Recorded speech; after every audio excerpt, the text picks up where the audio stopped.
নারী বিষয়ক সংস্কার কমিশনের দেহ ব্যবসায়ীদের শ্রমিক স্বীকৃতির ব্যাপারে রাষ্ট্রপ্রধানের কাছে যে সুপারিশ করা হয়েছে এবং রাষ্ট্রপ্রধান যে বিষয়টার প্রতি তাদেরকে আশ্বস্ত করেছে, এটা কেমন বিষয় বলেন? দেহ ব্যবসায়ীদেরকে পেশাগত মানুষ বলে স্বীকৃতি দেওয়া, এটাকে যদি স্বীকৃতি দেওয়া হয়, এটা সরাসরি হারাম বিষয় কিনা? সরাসরি হারাম বিষয় কিনা? তো এই বিষয়টাকে যদি স্বীকৃতি দেওয়া হয়, তাহলে জনগণ আস্তে আস্তে বলবে যে শরীয়ত হারাম বললেই কি, কারণ এটা তো আমাদের দেশের বৈধ পেশা, তাহলে আমি এটাকে যুক্ত হলে আমার সমস্যাটা কোথায়?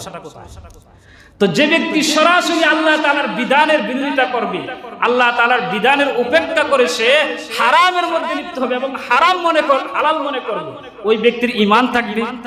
ঈমান থাকবে। এগুলো হলো মুসলমানদের ভিতর থেকে জিহাদি প্রেরণাকে দূর করার একটি সুদূর প্রসারী ষড়যন্ত্র।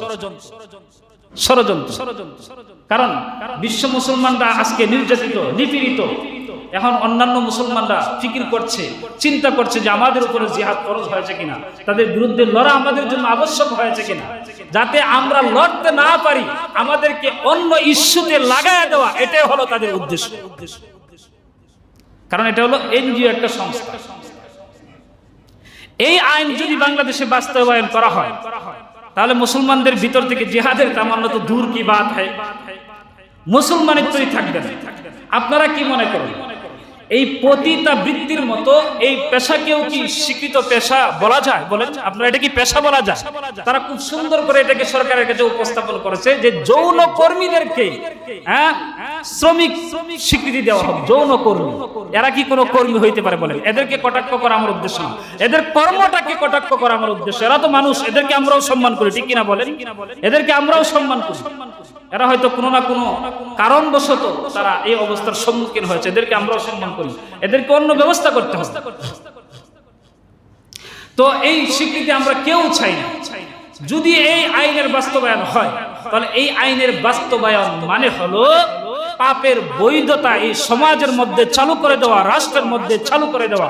এই আইনের বৈধতা দেওয়া মানে হলো যুব সমাজকে ধ্বংসের দিকে ঠেলে দেওয়া। এই আইনের বৈধতা দেওয়া মানে হলো এই সমাজের জন্য, এই রাষ্ট্রের জন্য আল্লাহ তাআলার তরফ থেকে গজবকে টেনে আনা। আল্লাহ তাআলার গজব নেমে আসবে যে এলাকার মধ্যে, যে রাষ্ট্রের মধ্যে সরাসরি ব্যভিচার হবে, ওই রাষ্ট্রের মধ্যে, ওই এলাকার মধ্যে, ওই সমাজের মধ্যে আল্লাহ তাআলার তরফ থেকে গজব নেমে আসবে। সর্বোপরি এই আইন বাস্তবায়ন মানে হলো আপনার আমার সন্তানদেরকে ভবিষ্যতে যৌন কর্মী বানিয়ে দেওয়া।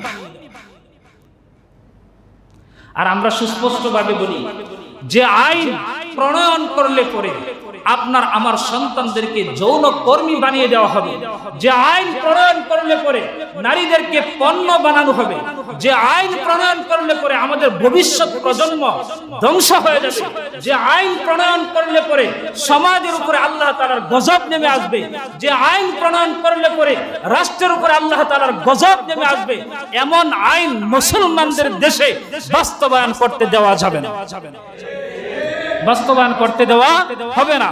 প্রয়োজনে নিজেদের জানমাল সব কিছু নিয়ে আল্লাহ তাআলার রাহে বের হয়ে যেতে হবে, নিজেদের বুকের তাজা রক্ত ঢেলে দিতে হবে। তবু মুসলমানদের দেশে এই ধরনের আইন কোনোভাবেই মানা যাবে না। এটা তো স্বাভাবিক, এটা তো অনেক বড় একটা বিষয়, যেটা কোরআনের সাথে সরাসরি সাংঘর্ষিক, হাদিসের সাথে সরাসরি সাংঘর্ষিক, ইসলামের সাথে সরাসরি সাংঘর্ষিক। আরো মজার কথা হলো শুধু ইসলাম নয়, এই পৃথিবীর সমস্ত ধর্মের সাথে সরাসরি সাংঘর্ষিক একটা বিধান। আরে কোন ধর্মই বলে না যে ব্যভিচার করো। আমার কাছে সময় নাই, নয়তো দলিল প্রমাণ সহ আপনাদের কাছে পেশ করতে পারতাম। ইহুদি, খ্রিস্টান, নাসারা সহ বৌদ্ধরা, মুসলমানরা এবং হিন্দুরা, তাদের সমস্ত ধর্মের রীতি হলো, সমস্ত ধর্মের নিয়ম হলো যে বিবাহের পূর্বে ব্যভিচার করা এটা অবৈধ, নাজায়েজ। তাহলে যে বিষয়টা সমস্ত ধর্ম যেটাকে হারাম বলে, সমস্ত ধর্ম যেটাকে অবৈধ বলে, ওই বিষয়টাকে আপনারা এই দেশে, আমি বলতে চাই যারা এই বিষয়টা প্রস্তাব করেছে, এদেরই সাহস কতটুকু বলে। আমার মনে হয়, আমার ব্যক্তিগত মতামত, যে এই বিষয়টার ব্যাপারে যারা স্বীকৃতি চাচ্ছে, আমার মনে হয় উনাদের গোপনে ওই নিষিদ্ধ এলাকায় যাতায়াত আছে, ঠিক কিনা বলে? নয়তো এই অবৈধ সুস্পষ্ট অবৈধ একটা কাজের স্বীকৃতি তারা চাইতে পারে, চাওয়ার সাহস কোথায় পায়? আপনারা আইন পাস করার আর বিষয় খুঁজে পান না, আর বিষয় নাই দুনিয়াতে। কত বিষয় পরে আছে। ধর্ম নিয়ে 2 দিন পরে পরে মুসলমান দেশে বাংলাদেশের মধ্যে কটাক্ষ করা হয়। এই ধর্ম কটাক্ষকারীদের বিরুদ্ধে আইন প্রণয়ন করেন। যে কোনো ধর্মকে নিয়ে যারা কটাক্ষ করবে তাদের বিরুদ্ধে আইন প্রণয়ন করেন। আরে প্রশাসনের নিম্ন স্তরের কর্মকর্তা থেকে উপর স্তরের কর্মকর্তা পর্যন্ত এবং আপনার উপদেষ্টা মণ্ডলী পর্যন্ত এখানে আমেরিকার আর ভারতের দালালরা রয়েছে, এদেরকে ক্যান্সেল করেন, আইন করে এদেরকে ওই উপদেষ্টা মণ্ডলী থেকে বাদ দেন। এটা পারেন না? আছে কি নাই? আছে কি নাই? এদেরকে বাদ দেন। নবীজিকে নিয়ে বারবার বাংলাদেশের মধ্যে কটাক্ষ করা হয়, নবীজিকে নিয়ে অবমাননা করা হয়। নবীর অবমাননাকারীকে শাস্তির বিধান নিশ্চিত করুন। এই আইন খুঁজে আপনারা আইন বের করার বা আইন ফাঁস করার বিষয় খুঁজে পান না আপনারা? আমাদের কাছ থেকে নিয়ে জানাই। এই বিষয়গুলো আপনাদের নজরে পড়ে না। হ্যাঁ, ওনারা যে সমস্ত ভালো কাজ করে, ওই দিন কাতারে গিয়েছে সরকার, কাতারের কাছে চাইছে যে মাদ্রাসা শিক্ষা যে আছে বাংলাদেশের, মাদ্রাসা শিক্ষার জন্য আপনারা বিজ্ঞান এবং প্রযুক্তিতে যাতে তারা এগিয়ে যাইতে পারে তাদের একটু সাহায্য সহযোগিতা করেন। এটা ভালো বিষয়। তো ভালো বিষয়গুলো যদি আপনি উপরে উপরে করেন আর নিচে দিয়া কাটতে থাকেন গাছ, তাহলে তো কোনো লাভ নেই।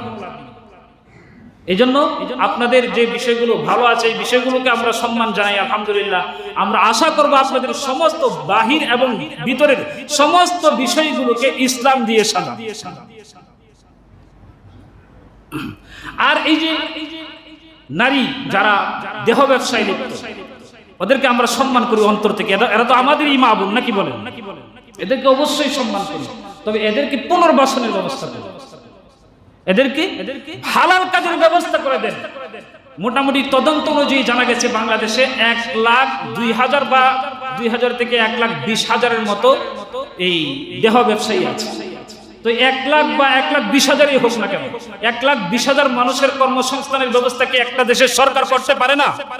পারে না? সরকারের কোষাগার থেকে এই ব্যবস্থা করতে পারে না। আমরা বলি যদি করতে না পারেন তাহলে জনগণের কাছে হাত পাতুন, ভিক্ষার হাত পাতুন। 1 টাকা করেও যদি বাংলার জনগণ দান করে তাহলে 1 থেকে 1.5 লক্ষ মানুষের কর্মসংস্থানের ব্যবস্থা বাংলাদেশের জনগণই করতে পারবে ইনশাআল্লাহ। হাত পাতুন, এই জনগণ টাকা দিতে প্রস্তুত আছে ইনশাআল্লাহ। তবু এই আইন প্রণয়ন করার পিছনে পড়বেন না।